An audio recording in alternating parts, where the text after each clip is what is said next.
We present My Favorite Husband, a new series based on Isabel Scott Rorick's gay, sophisticated Mr. and Mrs. Cugat, starring Lucille Ball with Richard Denning.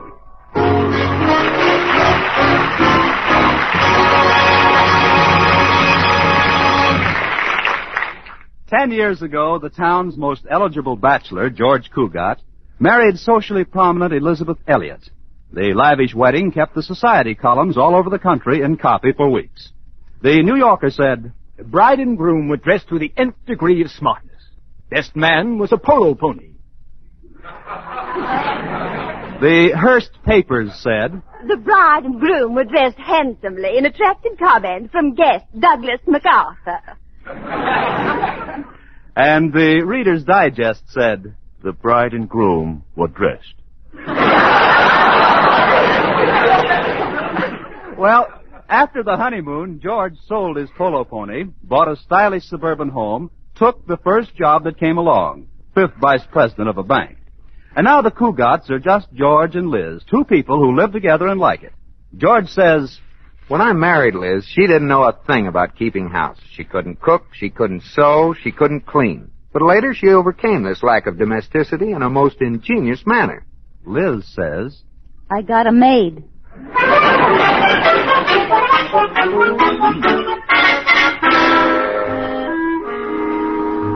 And now, let's take a peek at the Cugats. It's early morning, and there's husband George at the breakfast table. But where's wife, Liz?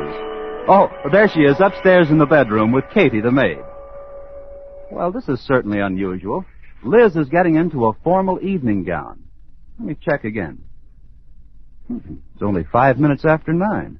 Well, surely there's a reason for wearing an evening gown at this early hour. "Oh, just a little more, Katie. Can you get the zipper up now?" "Yes, ma'am. Oh, the zipper's up." "Oh, how does it look, Katie? Would you consider it too slinky?" "Well, there's hardly enough of it to tell."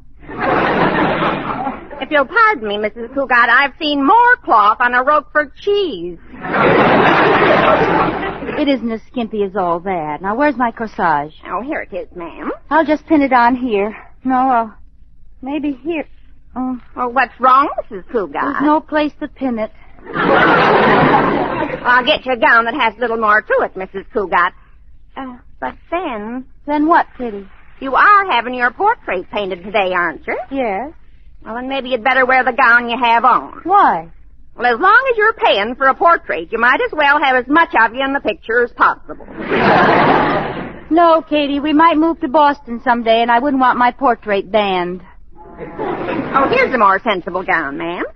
Have you told Mr. Cugat about the painter coming today?" "Not yet, Katie. I'll tell him at breakfast. Now hurry and get me out of this tight thing. I feel like a 10-inch weenie in a 5-inch roll."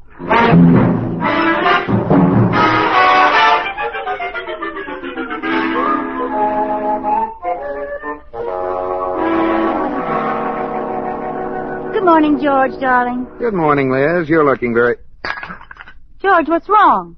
"That evening gown." Well, you've seen me wearing an evening gown before. Well, I've seen you wearing galoshes, too, but not at breakfast. Of course not. It never rains under the table.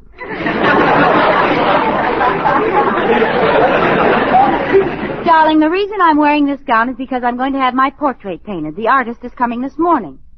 Having your portrait painted? Mm-hmm. What in the world for? Well, Alice Sturm had herself sketched, so... Alice Sturm, I might have known. The old story of keeping up with the Joneses. It's nothing like that, George. This is entirely different. This is keeping up with the Sturmses. Darling, when Alice Sturm gave a party for an opera star, we had to give one for the Hall Johnson Choir. When Alice goes to Catalina, we have to go to Hawaii. Now, believe me, the day Alice Sturm has quintuplets, I want to be in Mexico. Well, what about me? And just where is this masterpiece going to be painted? Right here, and by a very good artist, too. His name is Damon Welch. He'll be here in a little while. I get a kick out of those artist characters. I can hardly wait to see him. He'll probably be wearing a pink beret and have a rose clinched between his teeth. Long artistic fingers hanging down and sticking in the tops of his shoes. No. I heard Damon Welch is different from other artists, George. They say he's very big and strong and muscular, like Who's that rugged, tall actor in the movies? You know, the one with the big arms and broad shoulders? Marjorie Main. No, Victor Mature. Oh, well, don't be silly, Liz. Artists are all the same. They wear berets, live in attics, and smell of spiders. Hello, George, Liz. Oh, it's Corey. Come on up, Corey. Cartwright here, bachelor deluxe, damsel delight, the kind of man you'd like to marry your sister. If you hated your sister. How are you this morning, party boy? No party last night, George, but did I meet a beautiful creature? She had a smile like Lana Turner, a voice like Dinah Shore, and she kissed like Paulette Goddard. What do? Date her or buy tickets to her? Don't speak lightly of this woman, Liz, for I think that at last Corey Cartwright is in love. You, Corey? Yes, George. I feel that this is the real thing. I think I shall marry this girl. Corey, that's wonderful. What's her name? Where does she live?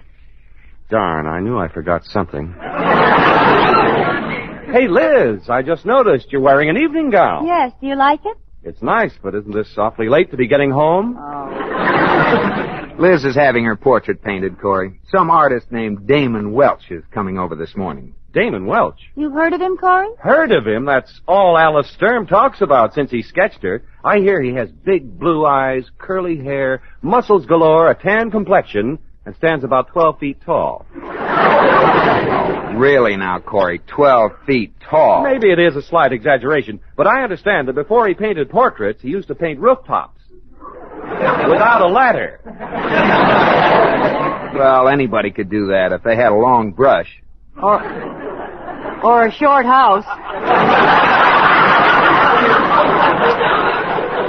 Well, what do I care what he's like? Excuse me, I have to make a phone call. Who are you calling this early, darling? The time operator. My watch has been acting up again. Well, maybe Corey has the right time. No, I left my watch home on my other wrist. At the tone, the time will be 9:42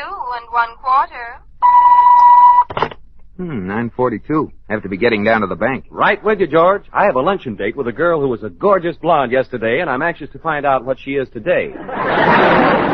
Kiss me goodbye, George. Your kisses give me strength for the day. When Corey Cartwright kisses them, they stay charged up for a month.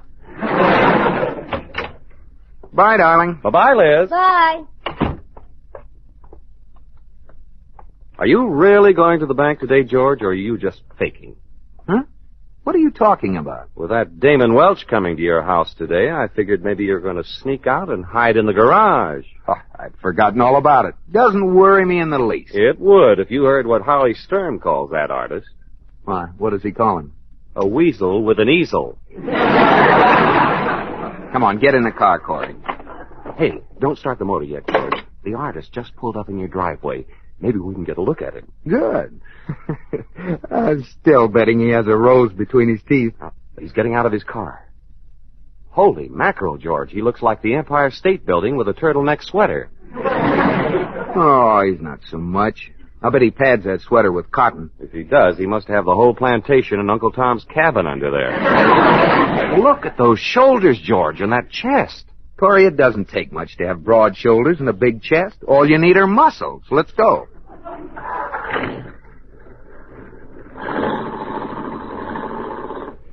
Did you see that thick neck, George? Those pretty blue eyes? Well, so what? My neck isn't as thick, maybe, but I have a nice neck.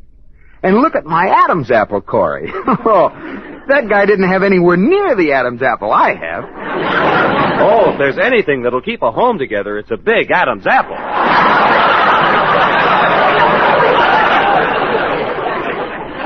And as far as his blue eyes are concerned, my eyes are blue, too. Look at my eyes, Corey. See the pretty blue? It's kind of hard to see the blue right now, George. Your face is so green.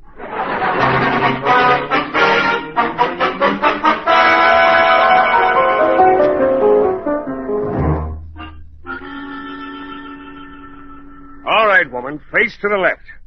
I cannot paint your portrait unless you cooperate. Mr. Welch, I've told you a dozen times my name is Elizabeth Cugat, not woman. Very well, Mrs. Cugat. Now be quiet, woman. Well, one consolation, at least you know what I am. Your dress gives you away. I don't like your nose. I shall not paint it that way. But I like my nose. It's a good nose. Don't change it. I've had it so long now it seems like almost a part of me. Be still, woman. You're very rough, Mr. Welch. Woman, you're looking at a man who's painted the forests of Oregon and at the same time worked as a lumberjack. Sawing, climbing, cutting, and chopping. One day, the man next to me was crushed by a falling redwood. I've seen many rough things. This is a man's world. That's why I'm rough. Did it kill him, the man the tree fell on? To coin a quaint old phrase, he was a real gone lumberjack. You know, Mr. Welch, you and my husband have a lot in common. He lives a rugged life, too. What does your husband do? He's a banker. Oh, that is rugged. It's plenty rugged. He goes to work every morning at 10 and doesn't get home until after 3. Just what's rugged about that? He has an uncomfortable office.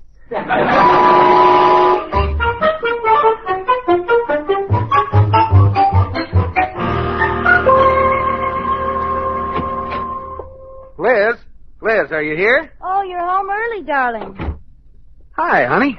How's the portrait coming? All finished, huh? Oh, no, Damon will be back tomorrow. Damon?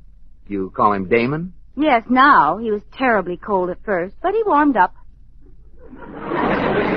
How warm did he get? Oh, George, I've just got to tell you all about him. You wouldn't believe that just an artist could have lived so much.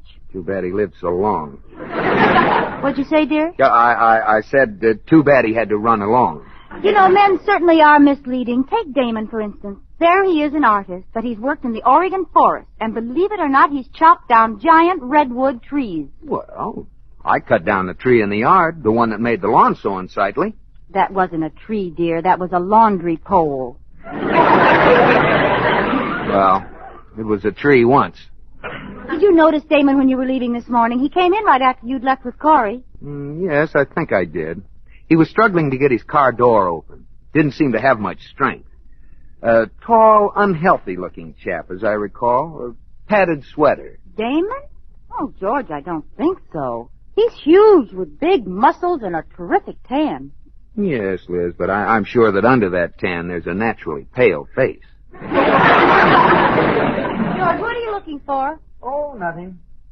Oh, say, look at this. My old photograph album. Look here. This picture of me at the beach.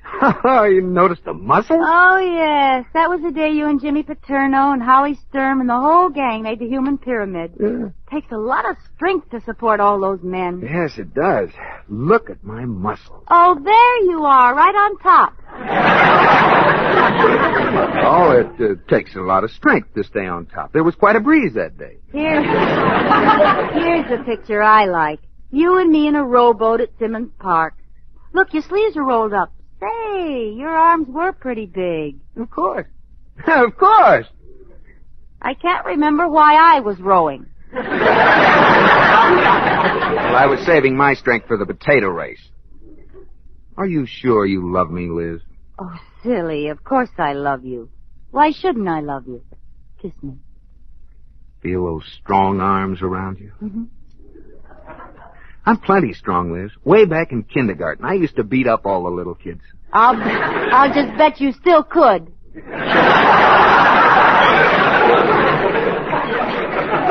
Kiss me again, sweetheart. Liz, are you positive you love me? I'm the only one? Nobody else? Oh, don't talk such nonsense. Just hug me tighter. Make believe I'm a tube of toothpaste and pop my cap off.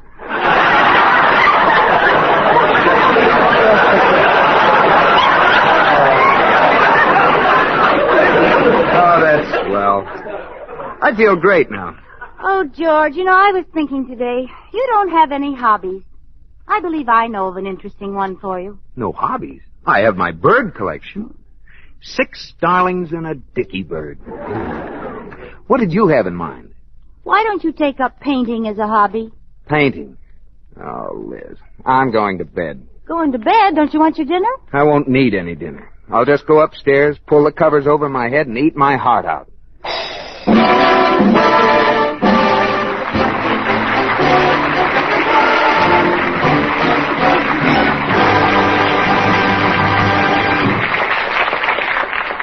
You are listening to My Favorite Husband, starring Lucille Ball with Richard Denning.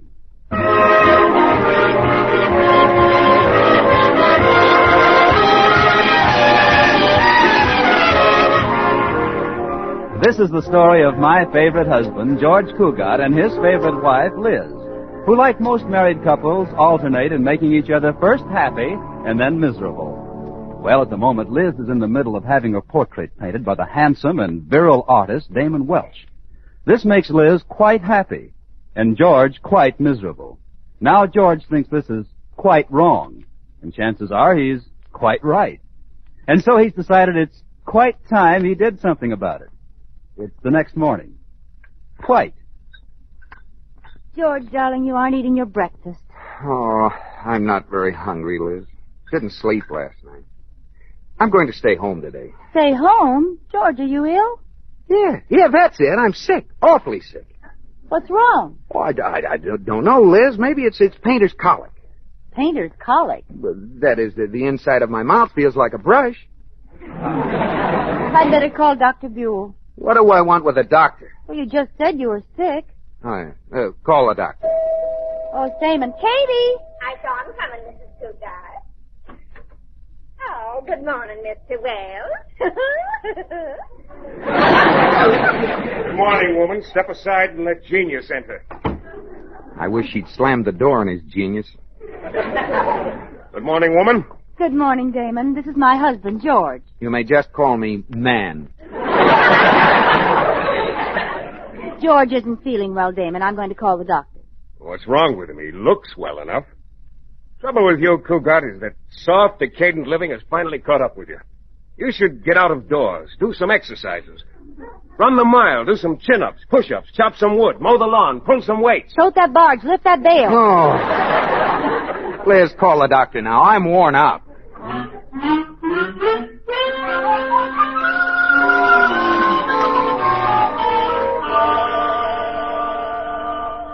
All right, George. Let me have a look down your throat. Certainly, Dr. Buell. Dark down there. Don't swallow, George. This is my best flashlight. There's nothing wrong there. Exactly what seems to be the trouble, George? Well, Doctor, I feel kind of things.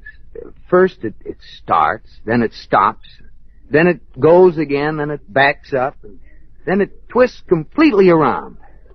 What does it sound like to you? A woman driver. Come on now, George. Tell me, what's wrong? Well, Doctor, you see, Liz is having her portrait painted by some artist who has muscles so big they get up and walk around, and I just... Oh, I believe I can diagnose your case now, George. Acute jealousy-itis. Is that anything like borderline anemia? Jealousy-itis is serious only if it isn't checked early. Fortunately, I believe I have with me the very thing you need to snap you out of it. Miss McCarthy, I just happen to have my nurse with me. Nurse? I don't need a nurse. Yes, doctor? Marianne, this is Mr. Cugat, our newest patient. I tell you, I don't need it. Oh, how do you do? Forgive me for not standing up in bed, but I only have on the pajama tops. The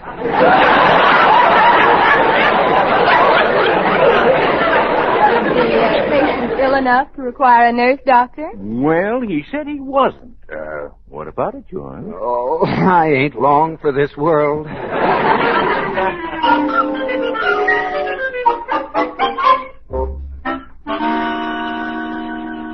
Sit still, woman.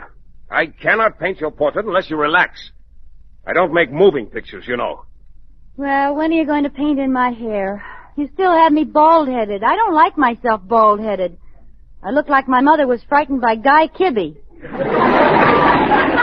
I'll paint in your hair when I see fit, woman, and not a second sooner. Until that time, you'll remain an egghead and like it. Damon, do you ever smile? I laugh sometimes. My sense of humor is a bit unusual, however, not on the beaten path. Well, what's funny to you?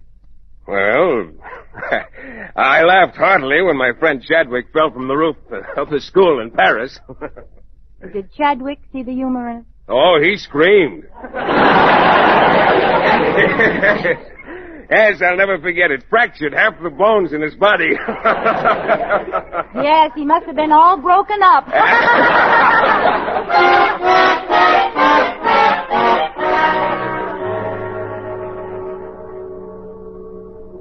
Miss McCarthy, did you hear that?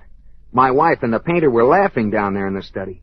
What could they have been laughing at? You have a steamboat in the house, Mr. Cugat. Steamboat?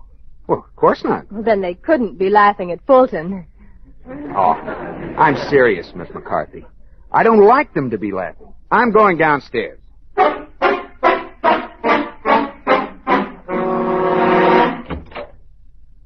Hello? Hello, darling. What are you doing out of bed? I heard some laughing. What was all the laughing about? Oh, Damon was telling jokes. Oh, how nice. Mind if I stay a while? I know one person who objects. I cannot paint with an audience. What a horrible painting. George. No, let him criticize. All genius must be criticized. But I still do not want him around. Out. Take your linted bathrobe with you. Well, as long as you're busy, I'll go back upstairs. Goodbye, darling. Well, goodbye. Yes, goodbye. Nice trip. Be sure and write us. Oh, Damon, you know something? I think my husband came downstairs because he's jealous. Jealous? Jealousy is stupidity. Yes, I guess he could be jealous. Well, I'm glad he's jealous. Oh, it makes me feel that I'm wanted. You are. I want you to sit still. You never get jealous of Mr. Cugat, do you? I mean, the fact that he's upstairs right now with that attractive nurse. That doesn't faze you in the least. Of course not. Good old faithful George. What was that? What? Damon, that was George and that nurse. Oh, so? You aren't worried about good old faithful George, are you? Certainly not. I'll be right back. Where are you going? I got to see a man about a nurse.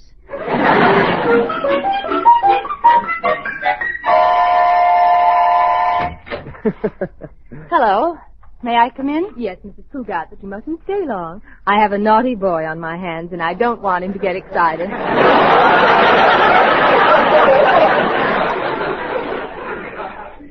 That's why I came up. How are you, George? Oh, it's awful. I just had a relapse. I accidentally plugged my electric heating pad into the radio, and H.V. Kaltenborn got in bed with me. He's delirious. Yes. You better go, Mrs. Cugat. Yes, I'll, goodbye, George. Miss McCarthy, wouldn't you like to come downstairs and boil a few thermometers or something? I'll be right here with Mr. Cugat. Well, bye, George. He's gone now, Mr. Cugat. Why were you playing sick? Because I wanted sympathy. Lots of sympathy. You know something, McCarthy? I think Liz came up only because she was jealous. She must have heard us laughing. You know what that means? My capacity of a registered nurse, I'd say she has clean ears. It means she loves me and worries about me. She's jealous. Then you need have no further worry over the painter. None whatever. He'll be laughing again soon, but I won't worry about it. I wonder why they aren't laughing. McCarthy, they're not laughing. Doesn't that please you, Mr. Cugat? No, they should be laughing. Where do you think you're going? I'm going down there and find out why they're so darn quiet. Where is he? I'll break him in half. He's gone, George. Gone? He's not here anymore? I had to get rid of him, darling. Why did you have to get rid of him? Because I knew that if he left, you'd stop playing sick, and then Miss McCarthy could get the heck out of here. Oh. Were you a little, jealous of Miss McCarthy? Of course not, but I know you were jealous of Damon. That's ridiculous. George. Yes, Liz. Who do we think we're kidding?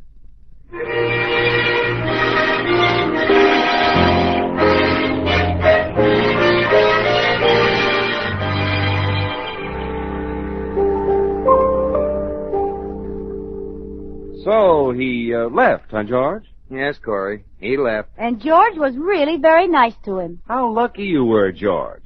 Suppose, instead of going quietly, the man with the big muscles had gotten tough with you. Oh, Corey, you're just trying to stir me up. No, seriously. What would you have done if the painter had wanted to fight? Oh, I'm sorry, George. I shouldn't embarrass you this way in front of Liz. If Damon had wanted to fight, George would have fought, wouldn't you, darling? Wouldn't you, George? Why, certainly. If I had his phone number, I'd call him up right now and tell him a thing or two. Oh, I have his phone number, dear. Here. Oh, well, thanks. When Damon answers the phone, I'll catch you, George. Hello, Damon. This is George Cugat. I've changed my mind about being nice to you. If you want to fight, just come over here whenever you feel like getting knocked for a loop. You got anything to say to that?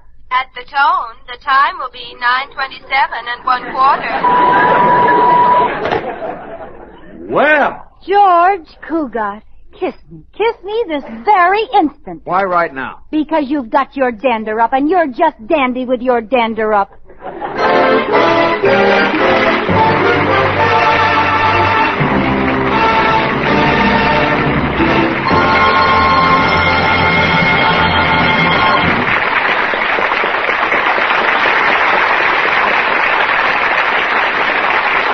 In just a moment, Lucille Ball and Richard Denning will be back with us.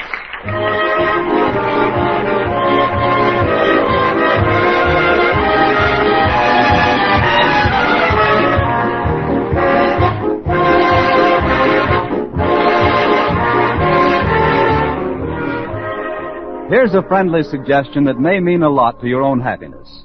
Why don't you call your family together one evening soon and say, is there anything else any of us can do in cooperation with others for the good of our community? You may find that somebody will come forward with the news of a community project that you haven't heard of. Maybe it has to do with Scouts or 4-H clubs or Red Cross. Well, there'll be an opportunity for service, something you'll like to grab hold of. For you know that what you're doing is more than helping make your life and your families and your neighbors better. By positive action toward improving the place where you live, you help preserve something we prize highly. That's freedom. You show that you agree with the statement that freedom is everybody's job. George, are you asleep? No, darling. I'm not asleep. Do you love me, baby? Yes, I love you. How much? Lots. Well, in terms of pounds, how much do you love me? 3 pounds, 6 pounds, 7 pounds? 12 tons. Oh, I love you 100 tons. You have a bigger truck.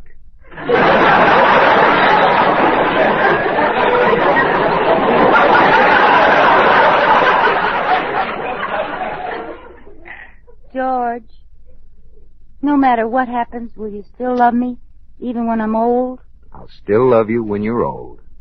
Will you take me out? Yes, dear. I'll wheel you around the block every day. George, something strange happened to Katie tonight. Really? What was that? Well, tonight around 9:27, Katie picked up the phone extension in the kitchen and heard a man shouting at the time operator. Good night, George.